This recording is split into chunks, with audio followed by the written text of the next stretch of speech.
Zofar, orang Naamah, menjawab, "Oleh sebab itulah, pikiran-pikiranku mendorong aku menjawab, karena hatiku tidak sabar lagi. Kudengar teguran yang menghina aku, tetapi yang menjawab aku ialah akal budi yang tidak berpengertian. Belumkah engkau mengetahui semuanya itu sejak dahulu kala, sejak manusia ditempatkan di bumi, bahwa sorak-sorai orang fasik hanya sebentar saja, dan sukacita orang durhaka hanya sekejap mata.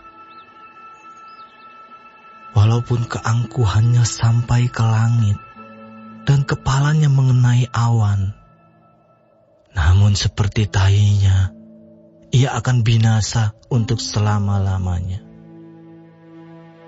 Siapa yang pernah melihatnya bertanya, di mana dia? Bagaikan impian, ia melayang hilang, tak berbekas, lenyap bagaikan penglihatan waktu malam.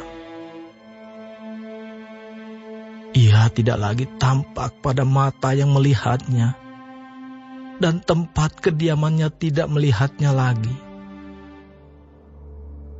Anak-anaknya harus mencari belas kasihan orang miskin, dan tangannya sendiri harus mengembalikan kekayaannya. Tulang-tulangnya boleh penuh tenaga orang muda, tetapi tenaga itu pun akan membaringkan diri bersama dia dalam debu. Sungguh pun kejahatan manis rasanya di dalam mulutnya, sekalipun ia menyembunyikannya di bawah lidahnya, menikmatinya serta tidak melepaskannya, dan menahannya pada langit-langitnya. Namun berubah juga makanannya di dalam perutnya, menjadi bisa ular tedung di dalamnya. Harta benda ditelannya, tetapi dimuntahkannya lagi. Allah yang mengeluarkannya dari dalam perutnya. Bisa ular tedung akan diisapnya, ia akan dibunuh oleh lidah ular.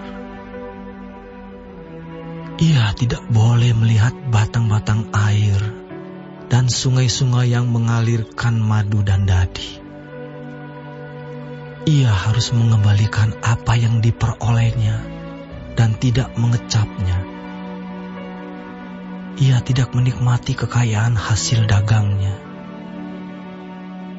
karena ia telah menghancurkan orang miskin dan meninggalkan mereka terlantar. Ia merampas rumah yang tidak dibangunnya. Sesungguhnya, ia tidak mengenal ketenangan dalam batinnya, dan ia tidak akan terluput dengan membawa harta bendanya. Suatu pun tidak luput daripada lahapnya.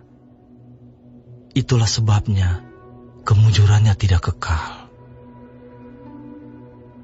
Dalam kemewahannya yang berlimpah-limpah, ia penuh khawatir. Ia ditimpa kesusahan dengan sangat dahsyatnya. Untuk mengisi perutnya, Allah melepaskan ke atasnya murkanya yang menyala-nyala, dan menghujankan itu kepadanya sebagai makanannya. Ia dapat meluputkan diri terhadap senjata besi, namun panah tembaga menembus dia. Anak panah itu tercabut dan keluar dari punggungnya. Mata panah yang berkilat itu keluar dari empedunya. Ia menjadi ngeri. Kegelapan semata-mata tersedia bagi dia. Api yang tidak ditiup memakan dia dan menghabiskan apa yang tersisa dalam kemahnya. Langit menyingkapkan kesalahannya dan bumi bangkit melawan dia. hasil usahanya yang ada di rumahnya diangkut. Semuanya habis pada hari murkanya. Itulah ganjaran Allah bagi orang fasik. Milik pusaka yang dijanjikan Allah kepadanya.